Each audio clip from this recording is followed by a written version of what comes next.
Olá pessoal, meu nome é Vitória Felice, fundadora do Esporte 360. Sejam muito bem-vindos ao segundo episódio do nosso podcast.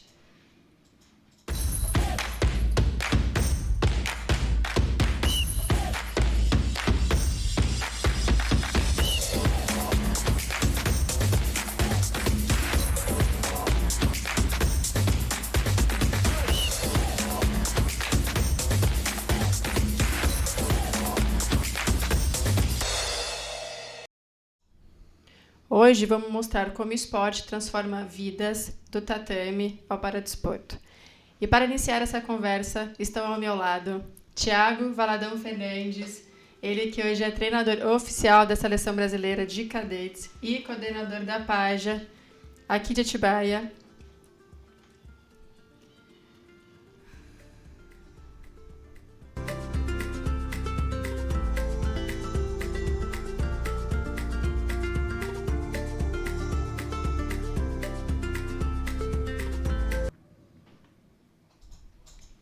E ao meu lado também Maurício Felício, presidente da Associação Paradesportista de Atibaia, a APA, exemplo de superação no esporte paralímpico.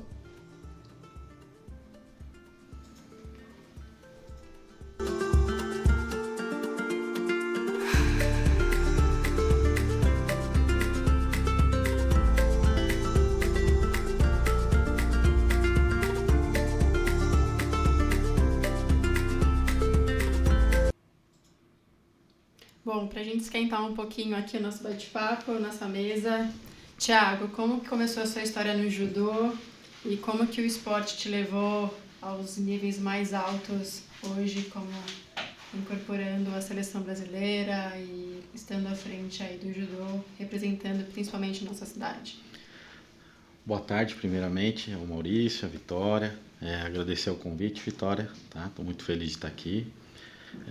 Bom, eu tenho uma história longa aí com o judô, né? Desde os meus 7 anos de idade. Eu iniciei o judô em São Paulo, numa academia de bairro, na Lapa. O meu sensei dava aula na escola de educação física. Minha mãe era professora dessa escola.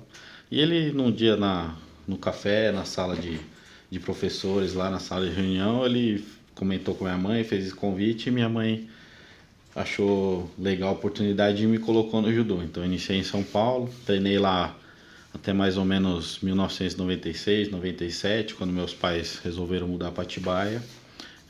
Nessa época em São Paulo ali o sensei já era um pouco mais antigo, né? O sensei Sérgio Akira, o sensei Oide. E eles já estavam tirando um pouco o pé, assim, dessa questão competitiva. Era um judô mais de formação, assim. E eles fizeram inúmeros atletas, né, que chegaram aí para a seleção brasileira. Tem o Sensei Floriano, que foi depois muito tempo treinador do Minas Tênis, ele que foi o treinador da Kathleen Quadros, que é a nossa primeira mulher medalhista olímpica. Então, é o sensei que foi formado lá na Academia de Iniciação em São Paulo. E aí nessa mudança para Atibaia em 97 foi onde eu conheci o Pi, né, o Pi do Judô. Ele dava aula ali na antiga SCAT, né, que hoje se transformou, que é a APAJA, que é a Associação de Pais e Amigos do Judô de Atibaia. E quando eu mudei em 97, estava com 14 para 15 anos, então ainda tinha o sonho olímpico, me dedicava muito aos treinamentos, 2 períodos de treino por dia, musculação, alimentação, sono, tudo isso que rege, mas acabou não aconteceu, né? Não cheguei a virar atleta profissional, assim, não cheguei a pegar a seleção, disputei vários campeonatos paulistas, brasileiros, né, até nível nacional, assim, mas o filtro do judô ele é muito pequeno, assim, o funil é muito pequeno. E desde então eu virei a chavinha. Aí em 2000 eu entrei na faculdade de educação física. Quando eu vim para cá eu já tinha esse sonho de ser treinador de judô, de ser professor de judô, né? Mas nunca imaginava chegar hoje onde eu tô, né? Que é treinador da seleção cadete. Tô pelo 3º ano aí consecutivo. E desde então vim me preparando para isso. Então aí a gente criou o projeto Judô Socioeducativo, onde a gente atende hoje cerca de 1.100 crianças na cidade. A gente tem 11 polos espalhados, né, pela cidade, pelos bairros. E aí dessa quantidade foi saindo qualidade, a gente foi formando atletas, fomos colocando atletas nessas seleções de base e através dessa constância, né, de resultado, de colocar atleta, de formar, veio esse convite da CBJ. Eu também me preparei bastante, sempre tive atualizado, fazendo os módulos, os cursos, né? Hoje a CBJ tem um departamento de educação onde você, como você quer atuar como treinador a nível nacional, você tem que cumprir ali os módulos, tem os cursos e tô aí até hoje. Então venho há bastante tempo aí nessa batalha. Você acha que o teu momento como atleta de não profissional para profissional foi... Você acha que teve algum gap, teve alguma coisa que startou isso, para você foi tranquilo? Porque eu falo, eu também sou atleta. Sim. E às vezes é frustrante pra gente, né? A gente entender que o caminho profissional às vezes não é pra gente. Exato. Mas tem algum gatilho que te fala, poxa, eu acho que aqui não era pra mim, eu acho que o caminho era outro.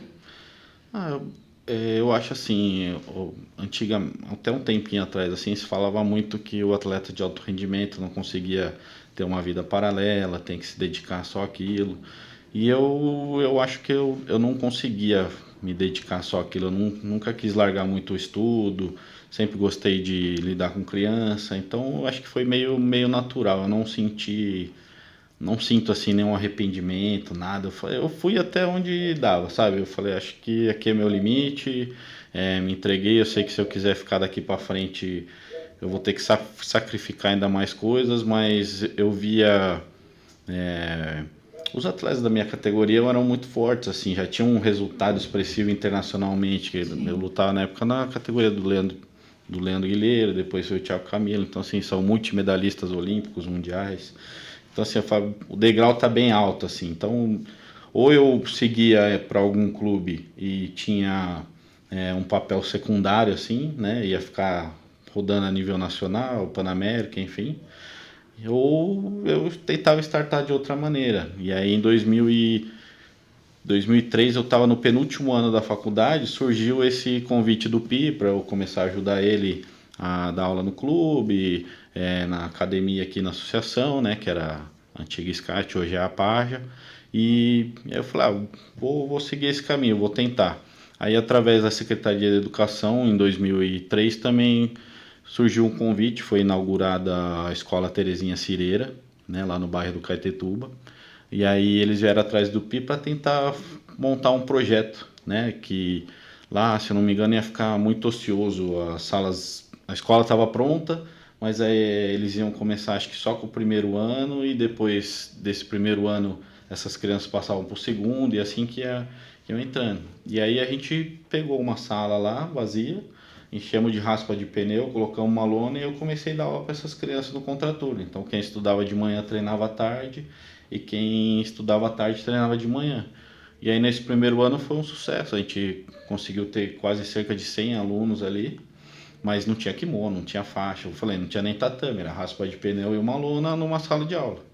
E aí com o tempo isso foi ganhando força, foi ganhando visibilidade, a gente foi vendo que deu certo, dali foram surgindo crianças que a gente conseguiu trazer para a nossa equipe de competição e aí a gente foi crescendo. Uma diretora foi falando para outra, aí virou, por que aquela escola tem judô, a minha não tem?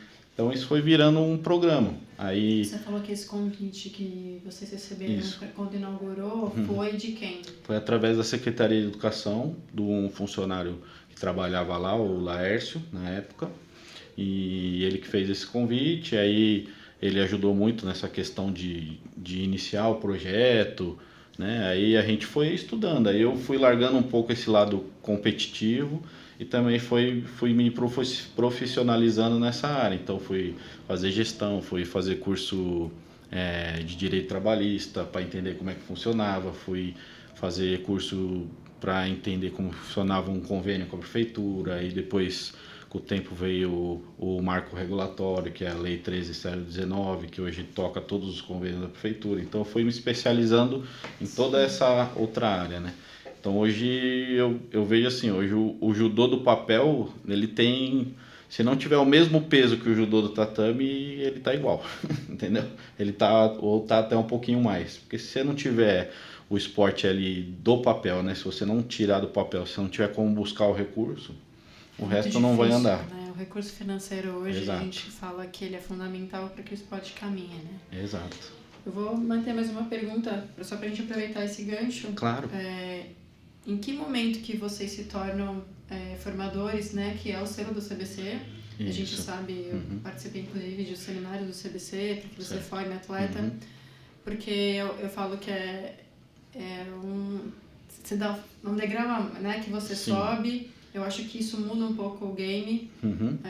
Quando você tem o selo de formador, isso também te carrega uma responsabilidade, eu acho. Em que momento que a Paja ela passa por isso e como que é ser, né, um profissional que forma atletas? Bom, hoje o judô de Atibaia ele é uma grande família e a gente tem muitos braços, né? Então a Paja ela é o órgão que viabiliza o recebimento dos recursos públicos. Mas a gente tem uma grande parceria com o São João Tênis Clube, também há muito tempo, onde o Pi também é profissional lá, acho que há mais de 30 anos.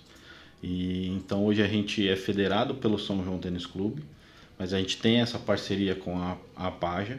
Então vivia perante a Federação Paulista de Judô, a gente é São João Tênis Clube barra Paja, barra Prefeitura da Estância de Atibaia. Então a gente formou um grande grupo onde cada um tem a sua responsabilidade. O selo do CBC ele vem através do São João Tênis Clube, porque hoje, como a gente participa das competições nacionais, a CBC tem um vínculo forte com a CBJ.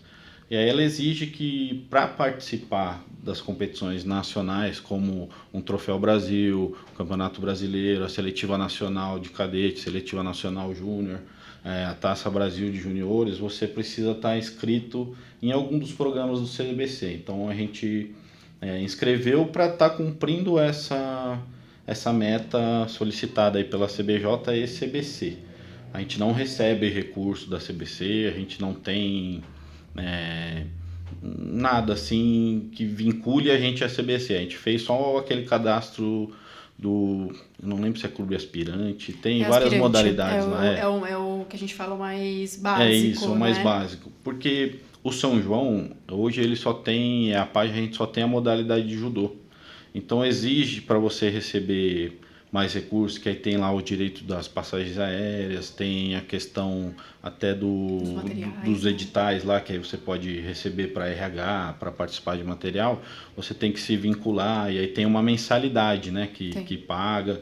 E na nossa visão, por ter só o judô, isso não compensava na nossa realidade, entendeu? Porque como a gente tem esse trabalho de formação, a gente pega a criança lá no bairro com 7, 8 anos, vai formando ele, tem esse trabalho a longo prazo, até ele chegar num nível de CBC, virar um cadete, um júnior, ele já tem que estar com 16, 17, 18 anos para frente.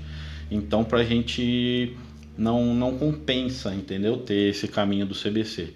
E aí o clube, além de ceder o espaço, de fornecer lá o próprio Pi, né, que é professor, de estar nas competições de final de semana, o clube também viabiliza um recurso mensal para a gente, como se fosse essa parte da mensalidade que a gente pagaria para o CBC, e a gente consegue investir de uma maneira mais adequada à nossa realidade, entendeu? Do que o CBC proporcionaria, entendeu? Então assim, acho que o CBC funciona para alguns e para outros, dependendo aí da realidade de cada um, né? Então assim, não tenho nada contra, eu só acho que a gente adapta do jeito jeito que dá, porque couberem vocês. Exato, né? A gente tem leis de incentivo, tem um monte de coisa para correr atrás, mas Atibaia é uma cidade turística, não tem muita empresa, né? Então, às vezes a gente escreve um projeto de lei federal ou lei estadual, a gente está concorrendo com Pinheiros, com Minas Tênis, com Sojipa, então fica complicada essa concorrência, o próprio CBC,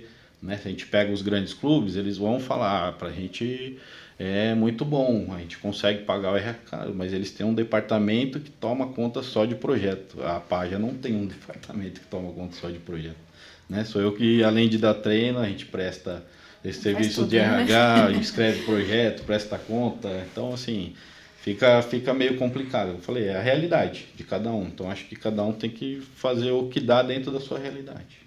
E o que brilha aos teus olhos dizer que vocês são formadores de atleta? Não é nenhum resultado, né, de ele chegar nessa questão, virou atleta, foi para a seleção, foi para um campeonato mundial. Não, a gente, acho que o nosso principal papel ali é a formação global de cada pessoa, né? A gente sabe que a gente está lidando com o maior bem, a maior riqueza dos pais, dos familiares, né? Então a gente tenta pegar aquele aluno, porque sempre chega ali no judô e fala, ele é muito bagunceiro, ele é muito ativo, ele não para, e o psicólogo, a professora, a diretora mandou pôr no judô, que é para acalmar, que ele é briguento.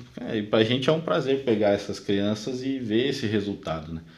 Porque o judô tem essa questão da disciplina, da filosofia, do respeito mútuo. Então, pra gente, é isso que a gente tem esse brilho nos olhos, que a gente vê a formação global dessa criança. A gente encontra ali na frente, né? Hoje tem aí 20 anos de APAGE, então já passaram muita gente ali na minha mão. Então, hoje a gente fica muito feliz de ver aquele que foi para a seleção, foi para um clube, mas também aquele que virou médico, aquele que virou advogado, aquele que virou arquiteto, né? Então, e eles vêm, conversa com a gente, agradece até hoje, sabe? Fala, nossa, isso aí que legal, ainda bem que você puxava a minha orelha, ainda bem que você me dava aquela bronca, né? E hoje a gente também vê um pouco dessa dificuldade com a mudança dessa geração, porque hoje um não vira, né, uma tempestade no copo d'água, vira um problema, né? E os pais também entendem dessa maneira. Então a gente tenta adaptar até o modo de falar hoje com todo mundo para... Não é como antigamente, né? Exato, né? Não que antigamente estava certo ou estava errado, né? Mas eu vejo que são mudanças e a gente precisa se adaptar, mas está mais difícil de lidar com isso, né? Sem extrapolar ali um pouco, às vezes até o tom de voz, né? Exato, tudo. Maurício, bora falar um pouquinho então? Vamos lá. Bom, me conta um pouquinho como que o esporte entrou na sua vida, como que ele foi parar e como que ele te guia hoje nos teus afazeres, como que ele participa da tua vida comum. Vamos lá, Vitória. Primeiramente, um prazer estar aqui com vocês no Atibaia TV. Muito boa sorte no seu novo programa. Obrigada. Deus te abençoe. Amém. Vamos lá, vou contar um pouquinho da minha história. Com 26 anos, eu fui agravado de uma forma muito mais severa, né? Uma doença chamada retinose pigmentar, no qual foi descoberto que eu iria estar tendo uma perca gradual de visão. Não se sabia nem que velocidade, nem como isso ia acontecer, porque por ser uma doença degenerativa, cada corpo absorve de uma forma, cada corpo vai reagir de uma forma diferente. Então a gente só tinha um diagnóstico que iria acontecer, né? Aí dos 26, quando a gente descobriu isso, até os 32, a gente fica assim, parado, esperando para saber o que vai acontecer com o corpo da gente, né? E com 32 ela já estava bem agravada, e aí eu fui atrás de alguma coisa para fazer. Eu queria fazer alguma coisa, minha vida... Eu só não tinha mais a visão que eu tinha, mas eu precisava fazer alguma coisa. Aí eu descobri o esporte, que estava começando a ser desenvolvido aqui em Atibaia, junto com o professor Paulinho, o professor Felipe, na época. E aí eu cheguei lá com 32 anos, 100 e poucos quilos, e assim, e começamos esse trabalho. Aí depois de uns... E assim, é aquela velha história, a gente acha que sabe nadar, né? Aí eu fui lá, fiz um teste, aí falou, quem falou que você sabe nadar? Eu falei, eu sei. Eu falei, não, isso daí... Sinto muito, não compreendo. É só meu telefone. Desculpa. E aí ele... Tá, vamos começar um trabalho. E aí a gente começou um trabalho de aprendizado, de técnica, né? E aí a gente começou lá. Só uma pergunta. Não me diz que foi essa pessoa que te falou se você sabia nadar de verdade, era o Paulinho. Porque eu fui aluna do Paulinho e ele é um cara, assim, incrível, eu falo. Mas ele é muito duro, né? Ele cobra muito os atletas, mas ele é um cara, assim, Impecável. Foi exatamente ele que me disse essa frase. Mas assim, uma pessoa ímpar, eu gosto Ímpar. muito dele. De Ele verdade, é de né? verdade. Ele é um cara humano, né? E me ajudou muito nesse trabalho dos primeiros 2 anos de trabalho. Ele foi meu professor, meu treinador. Me fazia nadar 2.000 de perna, 3.000 de braço. Ele Não. pisava na tua mão também, quando você descansava na borda da Sim, piscina? sem querer, mas ele falava que era sem querer. É sem querer, mas vamos lá, vamos, para aí não. Oh, desculpa, mas vamos lá. E isso aconteceu. Eu conheço essa tática. Então vamos lá. Aí eu comecei um trabalho com ele, aí depois veio o professor Felipe. Ele me acompanhou nos últimos de 2002, final de 2002 até 2017. Ele foi meu treinador, ele que me ensinou ao que é ser um atleta de verdade, né? Então vamos lá, o primeiro ano eu era o número 80 da lista dos nadadores do Brasil. 2 anos depois eu estava entre os 10, 3 anos depois eu estava entre os 5, 5 anos depois eu era o segundo melhor do Brasil. E eu agradeço isso muito ao professor Felipe, porque ele um dia chegou e falou para mim: Maurício, você não é a pessoa mais talentosa, mas assim, vi poucas pessoas nessa piscina com a sua determinação. Você não se atrasa em treino, não questiona treinamento, está sempre pronto, está sempre disposto a fazer por você e fazer pelos outros, né? Então eu vejo em você uma pessoa que pode chegar. E aí a gente começou em 2013, mais ou menos, 2013. Eu não sou muito bom com datas, sou péssimo, mas lá em 2012, 2013 a gente começou um trabalho sério, profissional, de nutrição. Treinei 4 anos com o professor Roger, um dos melhores preparadores físicos aqui de Atibaia. Fiz nutrição, virei realmente aquilo que eu queria ser, um atleta de alto rendimento. Em que momento aconteceu alguma coisa que te fez perder a visão, ou só foi o desenvolvimento de uma doença que veio, né, na tua vida, ou algum acidente de trabalho, você teve algum episódio que te fez, né, ter isso? Então, a retinose pigmentar hoje, ela ainda, depois de tantos anos, ela é um mistério para a ciência, né? Porque ela não tem um start. Pode ser uma queda, um bater de cabeça, pode ser um fundo emocional, pode ser uma luz excessiva. Então, ela está dentro do seu organismo. O que faz ela ter esse start e começar a devorar o seu sistema, a ciência não consegue dizer propriamente. Pode ser uma batida? Pode ser de fundo emocional? Pode. Então, quando não há uma explicação, a gente não pode afirmar que foi esse ponto ou aquele ponto que fez startar essa doença dentro do seu organismo, né? E como que você lida com isso hoje? Como que a deficiência é para você? Teve algum período da sua vida que você quis brigar com Deus ou com, seja lá, né, a tua crença, a tua fé, enfim, que você falou, poxa vida, porque eu quero virar as costas para isso, né? Como que você lidou com essa situação na tua vida? Então, eu acho que um amigo meu, João, disse: Maurício, quando a gente tem o diagnóstico e a gente tem a sentença, é como se fosse uma morte. Você imagine uma parte do seu corpo tá morrendo, mas você continua vivo. É um sentimento horrível. E aí a gente tem o questionamento: por que eu agora não sou mais nada, eu quero morrer junto com essa parte do meu corpo. Mas aí vem as pessoas que nunca soltam sua mão, né? Sua família, minha esposa, que me ajudou muito nesse período. E foi um período muito difícil, assim, de depressão. Eu fiquei catatônico, sabe? Um ponto das pessoas falar e você esquecer, ou você não lembrar mais que dia é da semana. O isolamento social, que você não quer ver ninguém, você não quer falar com ninguém, e você acaba se isolando, e isso faz muito mal para o ser humano. A gente não nasceu para ficar sozinho, né? Então a gente precisa ter pessoas ao nosso redor que são exemplos, que vão ter uma palavra amiga para a gente conseguir sair desse buraco, né? E essas pessoas, além, óbvio, dos meus amigos, da minha família, eu encontrei na APA essas pessoas que me ajudaram a estar superando esse pior momento da minha vida. A gente estava falando um pouquinho antes de começar a gravar, né? E eu falei, você foi contra a ciência em muitos pontos, né? O que você poderia dizer, ser o segundo melhor nadador brasileiro, né?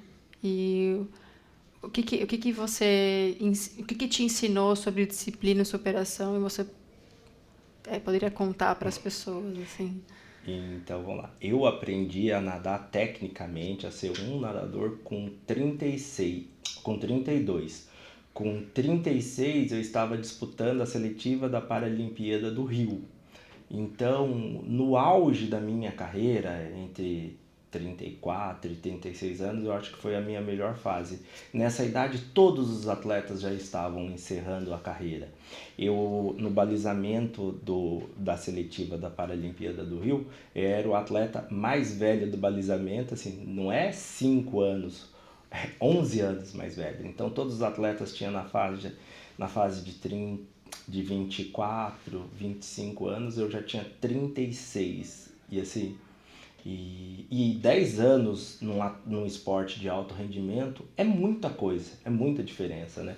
O treinamento no corpo de uma pessoa de 25 anos, ele age de uma forma, de 36 é outra. Mas, assim, com dedicação, esforço, abdicar, como o Thiago disse, né? Você abdicar de algumas coisas que são partes da sua vida, né? Comer um lanche carregado de bacon A atleta não pode muito, né? Não pode. Aquela proibido pela nutricionista, né, Thiago? Exato. Tipo assim, aquele chopinho com pizza no final de semana, não pode. No mínimo 8 horas de sono para você conseguir. O bom disso é que eu tinha uma idade madura, eu sabia o que eu queria, então eu abdiquei disso por um período da minha vida, assim, com muita facilidade. E assim, eu acho que com essa dedicação, os atletas hoje em dia conseguem ter uma carreira mais longínqua, conseguem chegar em alguns lugares com um pouco mais de idade. E isso é muito bom para o atleta, porque você chega focado, a maturidade faz com que você suba num bloco de partida e não tenha ansiedade, você sabe aquilo que você vai fazer, você está preparado. E quando você é mais jovem, eu acho que você não é tanto. Esse desequilíbrio emocional que o jovem tem, é difícil eles lidarem, né? Você sabe que por muito tempo a gente... vou sair um pouquinho do roteiro, que eu acho que esse é um assunto muito pouco falado. E eu vim do vôlei, né? Então, a gente sabe, como qualquer outro atleta, a carreira começa muito cedo e termina muito cedo. Exato. E o esporte, em relação a isso, é um pouco ingrato, né? E você não pega a melhor parte da vida, que é você ser experiente, talvez isso te traga melhores resultados, talvez se você pudesse continuar com a tua carreira. E muito se discute sobre isso, né? O atleta é velho... né, tem esse preconceito, será que de fato ele tem que continuar, não tem que se aposentar? E fala sobre também, você tem que aposentar na tua melhor performance, né, no teu melhor sucesso. Mas hoje a gente tem alguns atletas de alto rendimento, que são atletas de ponta, eu falo com propriedade do vôlei em específico, mas que nem a Carol Gataz, ela estava na sua melhor forma, voando dentro de quadra, e ela era uma atleta, assim, extremamente importante, uma peça fundamental, né, para as jogadoras em quadra, e ela era a cabeça do time. Então, eu acho que, Thiago, o que você acha disso? Assim, o que dentro do judô, né, como que vocês pensam hoje e como que a seleção talvez entenda o que é um atleta que está over, né, já passou, já está ultrapassado, se de fato hoje em dia ainda a idade é um tema que se fala e não tem o que fazer, como que isso é para você, assim? Não, assim, falando um pouco até do que o Maurício entrou ali, da questão de abdicar, né, que eu comentei, de abrir mão, além de você fazer isso jovem, você vai fazer tudo isso e não ter a certeza de que isso vai dar certo ou não. Acho que esse é o pior, essa incerteza, né? Porque não tem uma regra. Tem estudos, tem a ciência, né? E que todo mundo hoje tem acesso através do celular, de uma inteligência artificial, né? E você tem que pegar aquilo, estudar e adaptar para você, né? E tentar executar a sua periodização, o seu treinamento da melhor maneira possível. E dentro de tudo isso entra ainda a questão que ele falou do sono, a questão da alimentação, fisioterapia, tem Tudo, tudo, né? tudo, é muita coisa. Hoje o atleta, Psicologia, né? Hoje é exato, muito a parte importante, mental, tá muito em exatamente, alta. exatamente. Então assim, hoje o atleta está dormindo, ele está treinando. O Exato. descanso dele é parte do treino. Sim. E acho que o pior dessa garotada nova é a questão de realmente fazer tudo isso, abdicar de tudo isso, deixar de ir para uma balada, para uma festa, para um aniversário, para um casamento, às vezes um namoro, né, que não dá certo porque está sempre viajando, está sempre competindo, e ele saber que isso ainda não é uma receita de bolo, que aquilo vai dar a certeza do resultado para ele, né? A gente tem atletas super experientes que com eles deram certo e a gente tenta passar essas palavras, né? Essa história que esse atleta viveu, porque eles falam, não, eu paguei o preço e valeu a pena, vale muito a pena, né? A hora que você está lá no pódio, isso realmente vale a pena. Mas voltando um pouquinho da questão que você me perguntou da idade, principalmente no judô, né? Eu tô na seleção cadete, então ali a gente tem alguns valores, né, que a gente gosta de trabalhar. Então no cadete que o atleta pode entrar com 15 anos, então 15, 16, 17 anos ele é o sub-18, que a gente chama de cadete. A gente procura, a gente usa uma palavra que é educação. Então a gente tenta educar esse atleta para que ele chegue no horário, para que ele seja organizado, para que ele respeite o colega, para que ele saiba conviver, apesar do judô ser um esporte individual, mas vai viaja em grupo, vai ficar num quarto, ele vai ficar em dupla, né? Então a gente tenta usar a educação, a gente bota essa palavra na frente. Aí quando ele passa para o sub-21, que é 19, 20, 18, 19, 20 anos, aí a gente começa a colocar um pouco da questão do rendimento. Né? No 18 a gente não cobra resultado algum dele ali, então a gente deixa bem claro isso, que a gente está ali para formar e educar ele, para que ele transite para o sub-21 melhor do que ele chegou no sub-18, e aí sim ali onde vai ter uma definição de carreira, se ele já vai ter algum resultado expressivo, e aí sim ele dá o segmento para o sênior, né? E aí o sênior, né, hoje o judô, o presidente que está na Federação Internacional, ele veio do tênis. Isso em 2009, se eu não me engano. E aí ele implementou a mesma questão do tênis, o ranqueamento. Então hoje todas as categorias de peso têm um ranking mundial.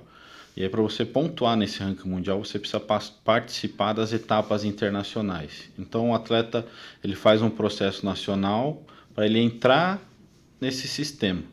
E aí, através da CBJ, ele vai recebendo as convocações, aí ele vai para um Grand Prix, ele vai para um Grand Slam, ele vai para um Campeonato Mundial, ele vai para um Open, aí tem Open na Panamérica, tem Open na Europa. E aí, dentro disso, diante do resultado, ele vai pontuando no ranking, porque dentro de 4 anos, que é o ciclo olímpico, ele tem que estar entre os 18 melhores do mundo para ele poder ir para a Olimpíada. E isso só vai um atleta por peso por país, né? Então, ele que conquista a vaga dele. Então, assim, se ele tiver 18, ele tiver 40 anos e ele conquistar a vaga, a vaga é dele. Entendeu? Se tiver 2 atletas, aí vai depender da política de cada confederação. Entendeu? Se a gente pega o Japão hoje, que é o berço do judô, normalmente entre os 18, eles têm lá 2, 3 atletas às vezes. E aí eles fazem uma seletiva entre eles. Ou usam um campeonato próximo da Olimpíada e falam, ó, esse aqui vai fechar a pontuação. Quem terminar na frente é o cara que está na Olimpíada. E você acha que existe um preconceito, assim, pela parte das confederações? Ou você acha que isso, talvez no judô, eu não acho que no seja? judô não, porque a gente teve a Kathleen que medalhou a primeira medalhista mulher, né, de esporte individual 2008 e ela foi medalhista por equipe agora em Paris. Entendeu? Então ela tá com 32, 33 anos, se eu não me engano. A Rafaela Silva, que foi campeã olímpica no Rio, tá brigando pelo ciclo de Los Angeles. Ela tá com 32 anos. Eu acho que Então isso vem não quebrando tem, um pouco, né? o que eu acho que acontece é que o esporte ele mudou muito a questão da preparação física, assim, né? Então a ciência, essa questão nutricional, hoje ela tá muito forte, assim. Então por isso que às vezes tu não fala, o futebol também não tá mais bonito. Cara, é que tá todo mundo melhor fisicamente. Então, o cara que corria 6 quilômetros num jogo, hoje ele corre 12, 13, né? Então, não dá tempo ali de pegar, pensar, raciocinar com a bola. No judô é a mesma coisa. E o judô ainda, além da questão da idade, por exemplo, que você citou, tem a questão técnica, a questão tática. Então, tem aquele atleta muito forte que joga rápido, mas ele não é resistente. Aí, se ele pega alguém que não cai, atrapalha o jogo dele. Tem aquele cara que é derrubador, tem aquele cara que é forte e usa tática. Ele ganha de falta do outro, entendeu? Então, assim, vai da habilidade de cada um, né? Aí tem os pesos mais leves, que são lutas mais rápidas, pega os pesos pesados, né? Então o judô ele é muito democrático, né? Nesse sentido, assim. Então eu não vejo muito preconceito nessa questão do judô, não. Maurício, você acha que no esporte paralímpico, você acha que, né, tem essa coisa da idade, assim, ou você acha que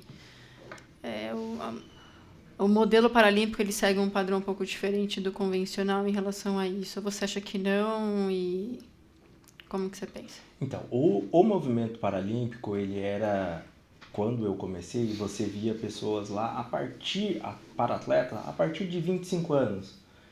Você tinha, então, um atleta de 30, 40, tinha.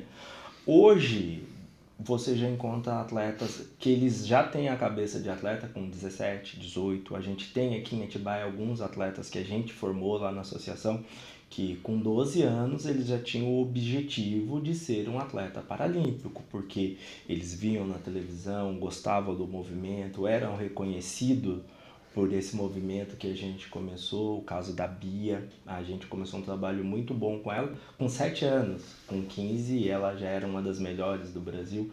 Então é um ambiente muito democrático, mas hoje, já vou falar para você, os velhinhos já não estão tendo chance mais, não. A molecada tá vindo com uma força aí que é absurda. A velocidade que eles têm, o tipo de treinamento que eles têm. Então, nós, os velhinhos, já não tá tendo mais oportunidade, não, viu? E você, como presidente hoje da APA, e trabalhar com pessoas com deficiência, né? Como que você acredita que o esporte transforma essas pessoas? De que maneira? Olha, é nítida a transformação que a gente tem nessas pessoas que chegam lá. Normalmente, eles chegam lá depressivo, quieto, calado, sem isolamento social, com a qualidade de vida muito ruim, porque não sei se o Thiago está vendo isso que está acontecendo. Eu estava conversando semana passada com a professora Fernanda a respeito da tela, da dificuldade que a gente está tendo de descobrir novos talentos. 8, 9, 10, 12 anos, porque a tela está se tornando muito mais atrativa para essas crianças do que ir para uma praça esportiva. E essas telas não traz disciplina para essas crianças. Traz aquela satisfação de estar ali, do joguinho, de bater o papo, mas... Só atrapalha, na verdade. É para resumir a história. Eu não queria falar isso. Eu falo que eu tenho 2 filhas pequenas, então é uma luta, né? Então, Exato. se eu pudesse deixar um conselho para os pais, cuidado com as telas. Ela está dificultando muito o convívio de Eu não tenho filho, então não posso dizer, mas eu tenho sobrinhos, afilhados, a gente vê a indisciplina que a tela traz para essas crianças, né? E diferente das praças esportivas, que traz o convívio humano, o convívio social, a disciplina para esses atletas, né? Para essas crianças, então tomem cuidado. Mas voltando a essa resposta, eu esqueci qual que era essa pergunta. Não, era na realidade para entender se na modalidade paralímpica, né, existe essa questão da idade, Sim. né, a gente ainda, se é ao contrário, né, você falou, tem gente entrando com 25, a gente tá falando do judô, né, Thiago, com quantos anos um atleta entra? Com O mais 7. novo, 7, né, então existe uma Ideal é diferença 7, grande. E é muito difícil você pegar uma criança de 7 anos e começar a aplicar disciplina neles. Na verdade, a gente começa com um trabalho social, dando pílulas daquilo que a gente quer que eles fazem, né? Até poder chegar na idade de 10, 12 anos, que aí a gente já começa um treinamento mais específico, um treinamento mais forte, contando com a disciplina do atleta para a formação dele no futuro, né? Então você acha que, só pra gente, que assim, né, eu tô tentando trazer esse depara, né, da modalidade do judô, enfim, para o desporto, né? Então, porque para você formar um atleta, você tem que seguir, né, um rito e provavelmente, por óbvio, né, para o desporto também tem que seguir. E não sei se existem outros caminhos, porque existem, né, algumas questões à frente que pede que sejam mais tardias, né, essa formação desses atletas, né? Talvez pela parte cognitiva, ou porque ele precisa desenvolver algumas outras coisas, porque a deficiência ela vai vir mais tardia, né? Se existem esses impedimentos que fazem com que um atleta seja formado tardiamente. Não, assim, porque a gente atende dois tipos de deficiência, né? Aquele que nasce com alguma deficiência ou aqueles atletas que são acometidos de alguma doença, igual eu, mais tardiamente. Então é diferente esses dois tipos de abordagem, né? Se a pessoa chega lá com 20 anos, perdeu uma perna, perdeu um braço ou ficou cadeirante, a abordagem dele, técnica dos professores, é uma, né? Porque a gente já pode partir para o lado profissional do atleta. Agora, quando a gente já recebe uma criança que nasceu com a deficiência e está ingressando nesse movimento, o tipo de abordagem dele tem que ser diferente. Ou por quê? Se você começa a pegar uma criança de 8 anos e começa a aplicar treinamentos muito fortes nele, disciplina, regras que são difíceis de ser atendida, quando ele tem 14 anos, ele já não suporta mais isso. Então você tem que pegar leve nesse volume, nessa disciplina, até ele entender. Aí com 12, 13, 14 anos, você começa a abordar de uma forma mais profissional esse aluno, para que ele consiga ter uma carreira mais longeva, né? E como que o paradesportista ele consegue ter o acesso fácil ao esporte? Como que é essa ligação, né, do paradesporto de fato com o esporte? Assim, ele consegue acessar? Como que é esse movimento? Porque já existe uma dificuldade, né, da gente implementar, né, o esporte como um todo. Eu imagino que para o desporto deve ser 3 vezes mais difícil.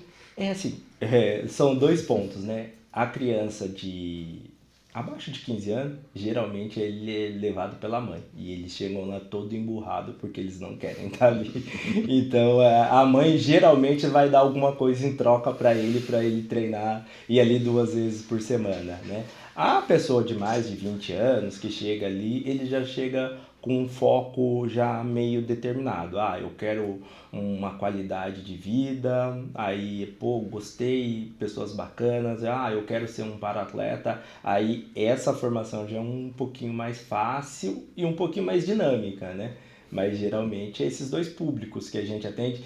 E em relação ao acesso, hoje em dia, graças a Deus, a internet está aí, a parte boa dela, né? De informação. Então, quando você tem uma deficiência, você logo dá um Google ali, já acha o que você quer fazer. Hoje, as grandes redes de televisões estão toda hora mostrando alguma coisa do paradesporto, então acaba estimulando essas pessoas a estar buscando as praças esportivas.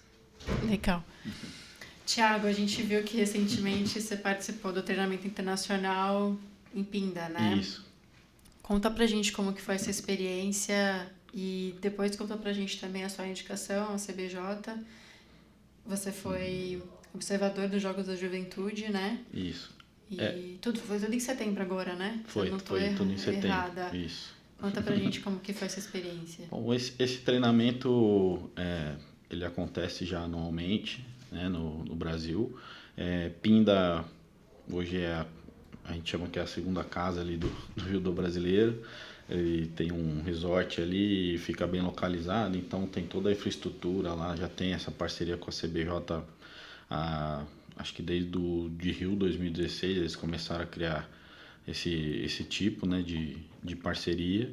Então o atleta chega no aeroporto, se desloca até Pinda e fica lá. Então lá tem o tatame, tem a hospedagem, tem a alimentação, então ajuda muito, né? fica tudo concentrado ali, né? Então a logística facilita a questão de fazer Como se a fosse um lugar limpinda. de concentração, né? Um campo de Isso, exato. concentração. Então a gente Tá. utiliza muito lá, inclusive antes das viagens para todas as seleções, né? Todas as faixas etárias de seleções, o nosso período de concentração é lá. Então, recolher documento, principalmente quando viaja com menor, olhar se o kimono está em ordem, se precisa colocar algum pet, trocar, fazer esses últimos ajustes, né, do treino, ou dar alguma palestra até de uma questão de mídia, de uma questão de saúde da mulher, enfim, a gente utiliza todo aquele espaço lá, então é bem bacana ali, né? E aí o nosso gestor, né, do alto rendimento, que é o Marcelo do Teotônio, ele tem uma boa relação com todos os países, assim, né? E aí, não sei se vocês viram agora, ontem terminou o Grand Prix de Guadalajara e semana retrasada teve o Grand Prix de Lima. Então esses países vieram fazer essa aclimatação aqui no Brasil e ficaram direto para essas duas competições. Então veio o Azerbaijão, Alemanha, Canadá, Suíça, se não me engano tinham 11 países ali concentrados, Chile também, Chile, né? e aí o Brasil uniu o útil ao agradável, né? Porque aí conseguiu fazer um treino forte, também em Lima teve o Campeonato Mundial Júnior, então foi a concentração e o treino das seleções brasileiras júnior e sênior que iam participar do Campeonato Mundial Júnior e dessas duas etapas do Grand Prix de Lima e Guadalajara. Ah, então é como se fosse serviço para os Grand Prix e para os grandes campeonatos mundiais, é isso? Exato. Aí foi uma preparação. Então tava o Heidarov, que é o atual campeão olímpico da categoria 73, que ele é no Azerbaijão, o Kotsoyev, que é do menos 100 quilos, também estava lá presente, a Klinkate, que é do Canadá, que é campeã mundial, medalhista olímpica, a Boeing da Alemanha. Então assim, tava um treino top. E é uma coisa que acontece já na Europa, né? Essa é a nossa dificuldade como seleção da questão logística, porque na Europa esses eventos acontecem mensalmente, então eles vão para um evento lá, um Grand Prix, um Grand Slam, um Open, e após o término dessas competições eles ficam com treinamento. Então todos os países ficam lá treinando entre eles até quarta, quinta-feira e depois que eles voltam para casa. Então eles têm isso todo mês, e para a gente pela questão logística e financeira, complica, né? Porque o dinheiro deles é euro, o nosso é real. Aí o orçamento que a gente tem em real, a gente tem que dividir por 6 para chegar no euro, porque você vai comprar a passagem, ela é dólar, é euro. Né? Então, assim, trazer eles para cá foi um ganho enorme para a gente, assim, né? De experiência técnica e de convivência, de trocar ideia com os treinadores dos outros países, né? Entender como que funciona lá ao lado deles. Então, foi excelente. E a CBJ, nas categorias de base, né, a gente tem um programa que chama o Programa de Observação. Então, os Jogos da Juventude, quem realizou foi o COB, e aí toda a modalidade sempre convoca os treinadores das seleções ali daquelas faixas etárias para estar observando. No caso da CBJ, os Jogos Olímpicos, os Jogos da Juventude, ele já serve como o início do ranking para o ano de 2026. Então ali já foi a primeira competição para 2026, onde a gente começa a formar a equipe que vai disputar o Campeonato Mundial Cadete em 2026. Então ali já vale ponto no ranking e a gente vai lá já para ter esse primeiro contato, já observar, né, já está integrado ali. E no final de semana seguinte teve o Campeonato Brasileiro Sub-13 e Sub-15, que aí a gente também fez a observação da categoria Sub-15, porque quem é último ano, esse ano, né, 2025, o atleta é último ano de sub-15, o ano que vem ele vai ser primeiro de 18. Então ele já vai estar participando agora em dezembro da seletiva nacional, que vai também formar essa equipe que vai para o Campeonato Mundial em 2026. Então a gente já vai fazendo essa integração, né, de observação, de entender como que esses atletas estão chegando. Porque quem lutou o Mundial esse ano, provavelmente vai virar júnior, que é o último ano do sub-18. Então eles estão indo para outra seleção, e aí são outros treinadores que vão tomar conta, e a gente vai estar absorvendo isso. Por isso que eu falei lá um pouquinho atrás que a gente usa o cadete como formação e educação, que aí a gente já vai vendo desde os primeiros passos deles ali, como que ele se comporta na competição, como que ele age, né? Porque tem muita coisa que dá para corrigir ainda nessa idade, né? E até A gente usa assim a questão do sub-15 ali, a gente tem que fazer eles gostarem do judô, né? Acho que até o Maurício falou, né, a questão de regra, porque senão, e ainda mais o judô que tem um agravante, né, que ele luta por peso, né? Então, antigamente tinha muito essa questão de se tirar muito peso para lutar, e a gente é muito contra isso, né? Porque uma criança de 13, 14 anos, você não sabe se ela vai ficar alta, baixa, magra. Então, assim, aí você vai lá, tira o alimento daquela criança que está na fase de crescimento. Então, ou às vezes de uma menina, né, que aí envolve outras questões, né, como ciclo menstrual e tudo mais. Então, você acaba perdendo o atleta por causa disso, né? Então, a gente tenta monitorar e passar essa informação, porque aí ali a gente também tem o contato com os treinadores desses atletas, né, que é do Brasil inteiro. E eles precisam bater peso, né? Exato, precisa bater E, peso. e tem essa pesagem, assim, Tem uma essa questão pesagem, de pesa um fato. dia antes, um dia antes da competição pesa, e no dia seguinte tem a pesagem aleatória, que aí ele pode pesar o peso da categoria dele mais 5%, né? Então, Tem uma gordurinha ali. Pra isso, ele tem a não... gordurinha, e esse 5% é um estudo, né? Que se o atleta tira até 5% do peso dele, não tem uma questão de prejudicar ele na questão de saúde, né? Por exemplo. Entendeu? Então, assim, é uma porcentagem razoável ali, que o atleta não vai ter nenhum perigo, entendeu? Não vai se machucar, não vai faltar algum nutriente ali para ele competir, né? Porque no judô o cara faz a competição no dia todo, então às vezes ele faz 4, 5 lutas. É diferente de um MMA da vida, de um outro esporte que o cara Tem uma treina, competição a é cada uma ano, né? competição e se ele vai lá ele faz uma luta, apesar de ter 3, 4 rounds, mas é uma luta, né? O judô não. A Olimpíada você decide a sua vida ali, o que você fez em 4 anos em um dia, né? Então, Que é o tempo todo. é o Você tempo todo, né? E ali, se às vezes você perde a primeira luta, você tá fora, você não tem nem repescagem, nada. Então, acabou. É bem complexo. E como que foi a sua segunda pergunta? Desculpa. Como que foi você receber a indicação na CBJ, né? Como que você recebeu isso, pessoalmente falando? Fiquei muito, muito feliz, assim, né? Eu agrego isso a um trabalho de muitos anos e de muita gente, né? Então, eu tenho esposa, tenho 2 filhos, né? Tenho o Pi, né? Que é meu professor aí desde os 14, 15 anos. Então, me ajudou muito nessa formação de tudo isso, né? Então, acho que o que eu não abdiquei para ser atleta, eu consegui abdicar para me tornar hoje o treinador que eu sou. E ali acho que eu já, como o Maurício falou, a gente já estava um pouquinho mais velho, né? Então, você vai controlando a ansiedade, vai tendo mais certeza do que você quer, sabe lidar melhor com as coisas, né? E aí eu fui correndo atrás disso. Então hoje eu estou muito feliz com esse cargo e entrego tudo, né? Hoje, esse ano mesmo, eu não sei quantos dias eu passei fora de casa. É uma agenda que você É tem uma que agenda cumprir, complexa. né? E não tem muito o que fazer. Ah, não tem o que fazer. Dos Jogos da Juventude, inclusive, eu tinha me inscrito para ser voluntariada. Que bacana.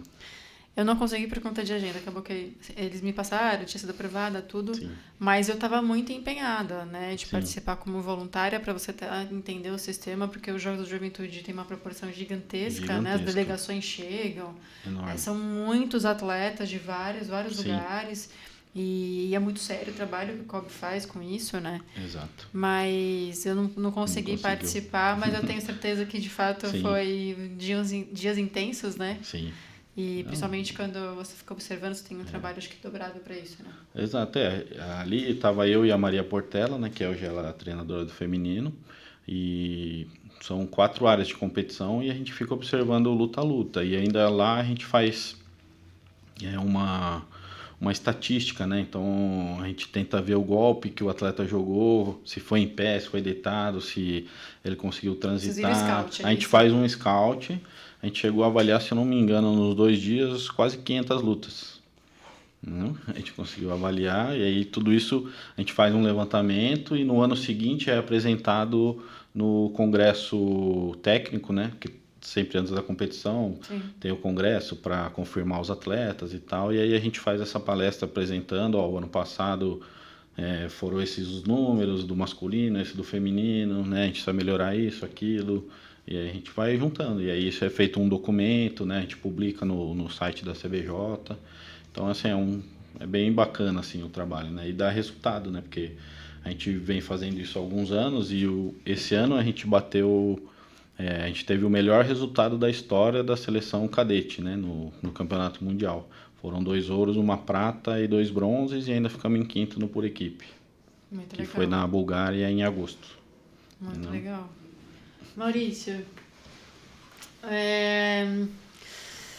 teve alguma história de algum atleta que te marcou dentro da APA, assim, que você fala, pô, esse aqui foi a menina dos meus olhos, ou alguma coisa assim? Sim, tem. Eu acho que lá todos os dias a gente encontra uma menina dos olhos da gente, alguém que nos enche o olho de estar ali. Mas eu acho que uma das nossas atletas mais promissoras que teve lá foi a Bia, né? Ela tá no Instagram aí como Bia Phelps. Então ela começou lá muito pequenininha, com 7, 8 anos. Hoje a Bia deve ter uns 20. E ela me chama de atleta raiz, fala que eu era o exemplo, que ela ficava me olhando na beirada da piscina, ver o que eu fazia, como eu treinava, porque ela me achava assim o máximo. Até se eu achar um atleta de verdade, você vai ver só que é diferente, né? Mas até hoje a gente se fala, ela foi formada aqui pela APA, né? Aí com 18 anos ela procurou um clube profissional, tá? Se não me engano ela tá no Praia Clube, se não me engano, onde ela recebe salário, onde ela tá mais próxima de estar dentro de uma seleção brasileira, que hoje em dia tem muito isso. Se você não tiver num clube grande, num clube forte, onde seu treinador tenha um trânsito dentro da seleção brasileira, você também não consegue chegar. Tem muito lobby hoje para você estar dentro de uma seleção brasileira paralímpica de natação. Então eu acho que a Bia foi uma das nossas meninas, assim, eu tenho muito orgulho. E ela sempre fala em todas as entrevistas onde ela começou. Acho que isso não paga, né? Não paga nem a medalha que ela coloca no peito. Acho que isso é fruto de trabalho, né? E muita dedicação para o atleta, né? E hoje ela, assim, galgou degrau muito mais alto que eu consegui galgar. Eu falo que hoje eu que peço pra ela tirar foto comigo. Bia, tira uma fotinha comigo, Bia. É assim, muito bacana esse contato. Maurício, como que você vê o papel da sociedade na inclusão por meio do esporte? Olha, hoje eu vou falar pra você, o que o Thiago falou hoje, você tem que tomar cuidado como você fala com um atleta, ou como você se reporta na hora de um treinamento, ou às vezes vem aquele ímpeto, né, de você fazer aquela correção ou falar logo. Hoje você tem que pensar que hoje o que era uma coisa normal há 10 anos atrás, hoje em dia já não é mais uma forma de se expressar, né? Então hoje é muito difícil, a sociedade está mudando muito e eu acho que alguns pontos mudando para melhor. Eu acho que o preconceito contra a pessoa com deficiência vem diminuindo muito. Hoje você vê em várias áreas pessoas trabalhando, pessoas buscando um lugar ao sol, como todo mundo, né? Ou com deficiência ou sem deficiência. Eu acho que tem o direito de chegar aonde você quer chegar. Às vezes você não quer fazer nada, mas é o seu direito de não fazer nada, né? Ou se você quiser ser um advogado com deficiência, um médico, um atleta, você tem esse direito, né? Eu acho que hoje a sociedade está muito mais preparada para absorver essas pessoas no meio, né? Você acha então que a sociedade ela vem fazendo um trabalho melhor talvez do que, sei lá, 20 anos atrás, quando a gente falava de pessoas com deficiência? Porque ainda assim, né, a gente saindo um pouco do esporte, a parte de acessibilidade já acho que é uma grande dificuldade ainda que a gente tem dentro das cidades, né? Eu acho que vem melhorando muito, inclusive eu ainda falo muito, não é mais o termo pessoas com deficiência, houve uma resolução que agora são pessoas com necessidades especiais, que eles falavam, saiu eu não sei onde foi que eu pesquisei isso, então agora o termo correto são pessoas com necessidades especiais. Pessoas com deficiência se tornou pejorativo, não pode mais. Então, Inclusive em documentos oficiais agora que você manda para alguns órgãos, eles estão devolvendo por causa do termo. Então a gente tem que tomar cuidado, mas não é crime, é só uma nova forma de se expressar, né, de se falar. Mas tem alguns outros temas, né, que que foram corrigidos, né? Que nem a Paralimpíadas, agora é Paralímpica, né? Então, existem alguns termos também que estão tentando se adequar mais para deixar, acho que, né, um pouco mais acessível até para quem também tem, né, isso com ela. E falando sobre essa parte de comunicação, eu lembro quando eu era atleta, eu tinha, sei lá, 11 anos. E eu também tive técnicos como o Paulinho, que eu acabei de dizer, e meu técnico de vôlei era muito duro comigo também. E eu lembro que eu fiz uma partida muito ruim, de verdade. E ele falou, você hoje foi uma... E lançou um puta de um palavrão. Então, assim, né, eu fiz um trabalho muitos anos dentro de uma associação com 26 meninas, né, de vôlei aqui na cidade, inclusive. E eu não sou tão velha assim, mas eu senti uma certa dificuldade também de ter essa comunicação, né, com as novas gerações, porque, pô, pra mim é branco, preto no preto, não tem muito o que você questionar isso, né? Então, a maneira que você precisa se comunicar com a nova geração, acho que ficou pra gente, né, essa missão, assim, porque pra eles nada muda, né? Eu acho que essa responsabilidade é nossa, né? Como que a gente vai encontrar esse caminho, né, pra acessá-los. Exato. Inclusive, hoje a gente estava num trabalho num colégio, na parte de ensino médio, eu falei, poxa vida, eu não sei como é que vai ser a gente entrar em sala de aula, de verdade. Eu estava, assim, esperando o pior, né? Porque muito se fala disso. E a gente foi homenageado com palmas no final. Então, assim, eu acho que a maneira como você talvez traz esse veículo, como que você coloca as palavras, né, não parecer também às vezes tão banal que você vai comunicar com eles na mesma linguagem, enfim, eu acho que é isso, assim. E se você tivesse que deixar uma mensagem para alguém, por algum motivo, que acha que não consegue mais, Maurício, que mensagem seria essa? Independente de uma pessoa com deficiência ou não, eu acho que a palavra que eu mais gosto é não desista. Você pode fazer aquilo que você quiser. Então, é isso. Eu acho que a gente não deve desistir nunca dos objetivos que a gente seja ele qual for. Tiago, a gente viu recentemente que foram 9 atletas melhores do ano, né? 2024 entre feminino e masculino. Se eu estiver errada no número, você me corrige. Pela Federação Paulista de Judô. O que esse resultado representa, né, para a Paja, para a cidade? Porque a gente sabe que são quantos participantes na Paja, no total?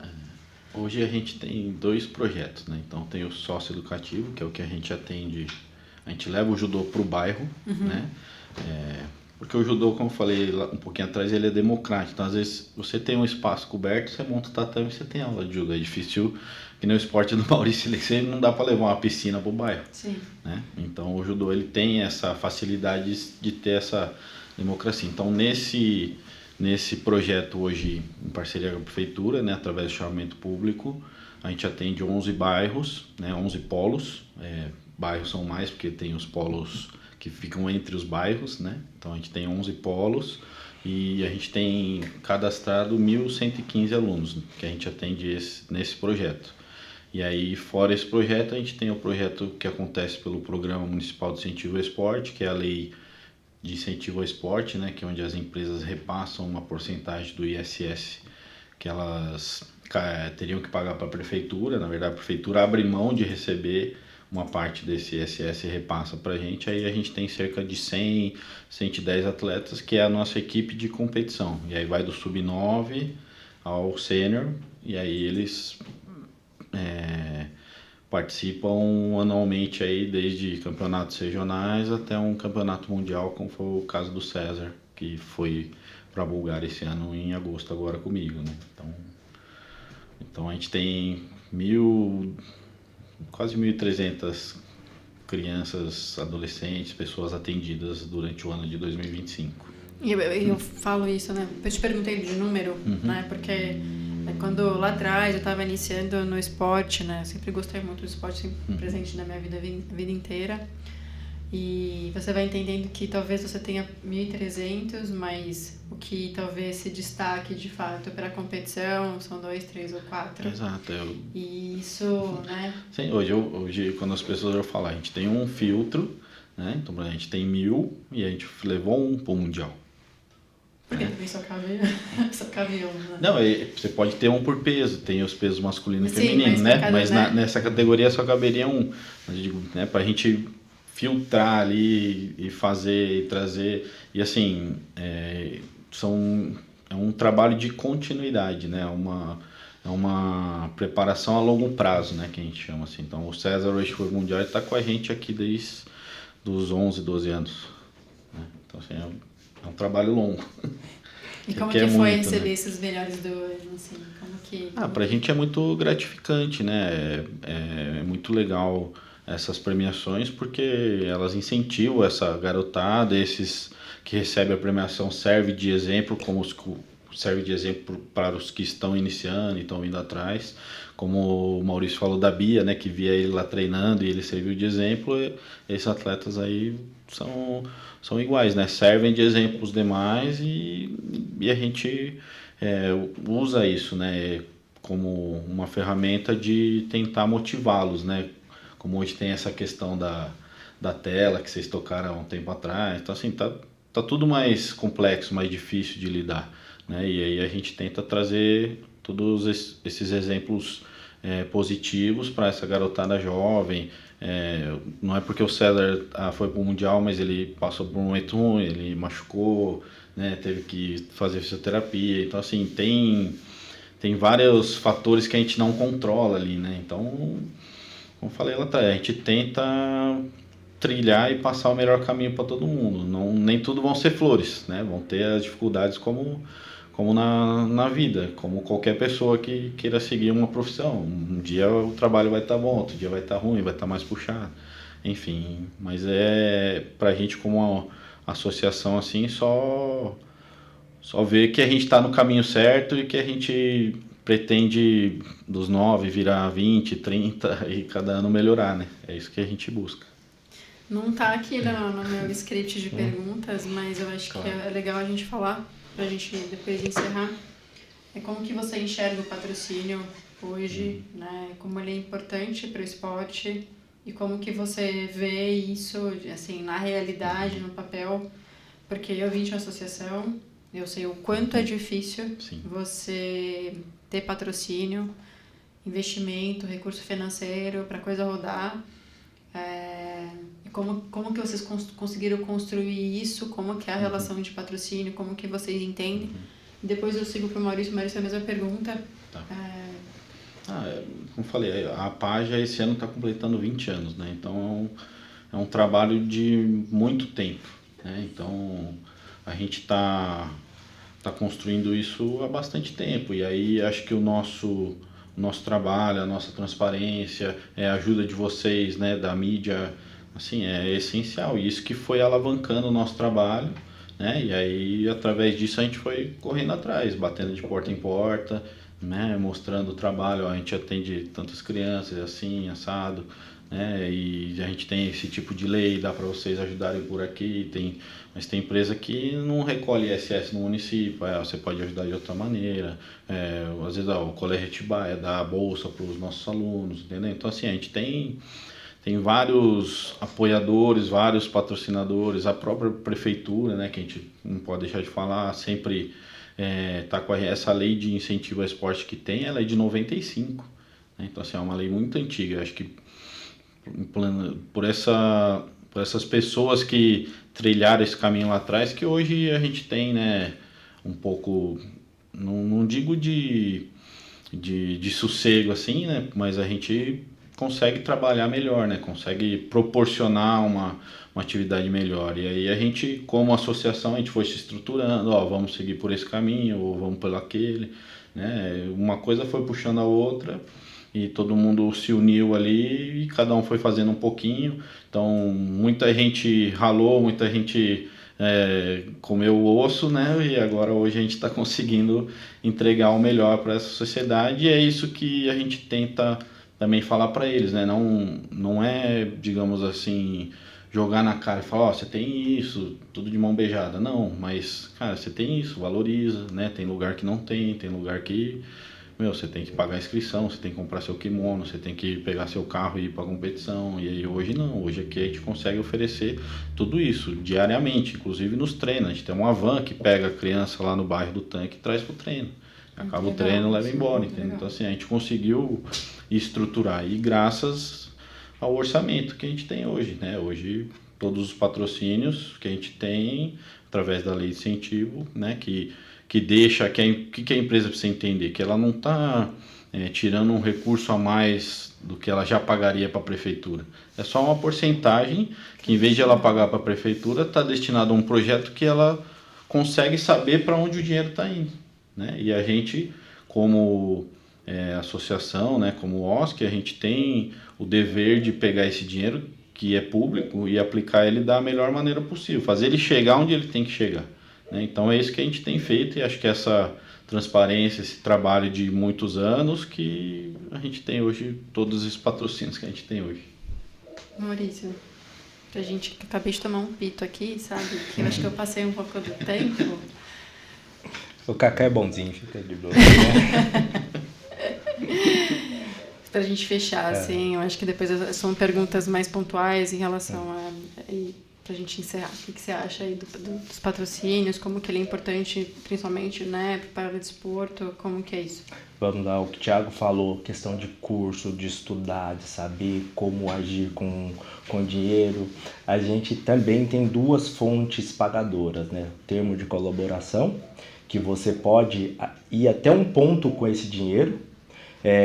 Você pode investir esse dinheiro na base, na formação do atleta. Porém, você não pode gastar essa verba com o atleta profissional. Aí que vem a lei de incentivo que permite que você faça a formação desse atleta, que é pagar uma inscrição, uma viagem internacional, uma viagem nacional, uma hospedagem. Então essas duas leis, elas acabam se complementando e facilitou, né, a nossa vida, porque a gente que vivia até um tempo atrás só com o termo de colaboração era terrível, que você via o atleta se despontando, mas você não tinha mais um caminho para fazer a profissionalização desse atleta. Então acho que a lei de incentivo, essas pessoas que em 95, né, começaram a pavimentar essa avenida pra gente, hoje a gente segue nela assim, a passos largos e melhorou muito a formação desses atletas. E hoje a APA tem muito a agradecer ao Bourbon, Rotas das Bandeiras, FAAT, Secretaria de Esportes e Lazer de Atibaia, ao prefeito, porque sem essas pessoas a gente não conseguiria fazer com que o esporte se tornasse uma coisa tão grande em Atibaia, porque até um certo ponto o esporte ficou meio dentro da bolha, né? O pessoal mais classe A ficava na natação, porque era um esporte caro. Aí o pessoal do atletismo, mais o pessoal da periferia. Isso não tá certo. Eu acho que todo mundo tem o direito de experimentar todos os esportes, né? E assim, hoje a APA oportuniza para as pessoas com deficiência natação, atletismo, paracanoagem, profissionais de qualidade, transporte da casa até o centro esportivo, depois a gente devolve as crianças na casa, uniforme, as viagens e tudo isso através dessas verbas que a gente recebe. Então, hoje é muito importante a gente estar aí na luta, na batalha e não desiste. E é difícil a gente conseguir chegar no final do ano e prestar contas e fazer tudo certinho. Pro próximo ano a gente tá ativo e conseguir de novo, tá renovando e tá tocando esses projetos em frente. Agora 2 perguntas finais pra gente encerrar. É meio que é uma palavra, vocês respondem, o esporte precisa de... Constância. Maurício. O esporte hoje precisa de... acho que muito amor nas praças esportivas, sabe? Com carinho, acho que a gente consegue atrair essas pessoas para as praças esportivas e ampliar o nosso trabalho. Se as pessoas tivessem que lembrar de você, qual que é esse legado que você gostaria de deixar para o mundo? acho que essa pergunta é difícil. Mas um legado de carinho, de amor, de acolhimento, de que a gente conseguiu através da modalidade judô, que me deu tanta coisa, né? Que é o emprego que eu tenho hoje, a minha família, tudo, que o judô consiga dar um caminho para essas pessoas, né? O próprio nome já diz, né? O judô é caminho suave, mas às vezes de suave não tem muito, mas que deixa um caminho, né? Para que elas cheguem aonde elas desejarem chegar.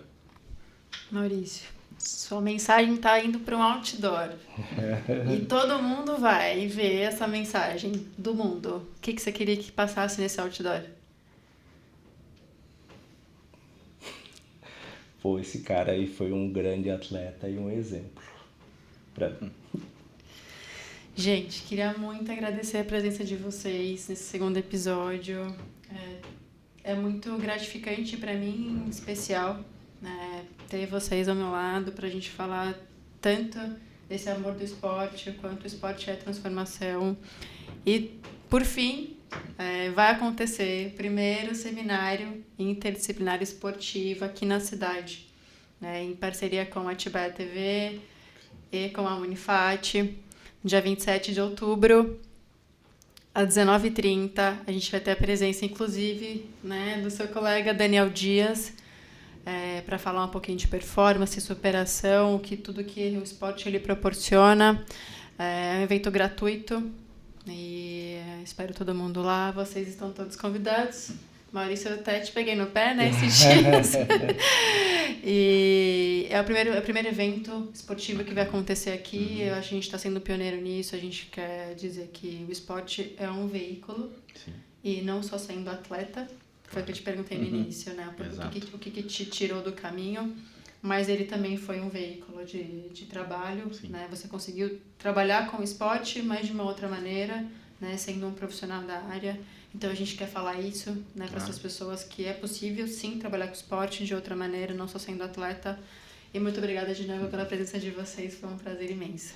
Posso só dar um tchau pra Claro, deixa as tuas redes sociais, onde a gente encontra o seu trabalho. Não, vocês mandar um beijo para algumas pessoas daqui, depois eles me cobram. Fala, foi lá e não falou de mim, né?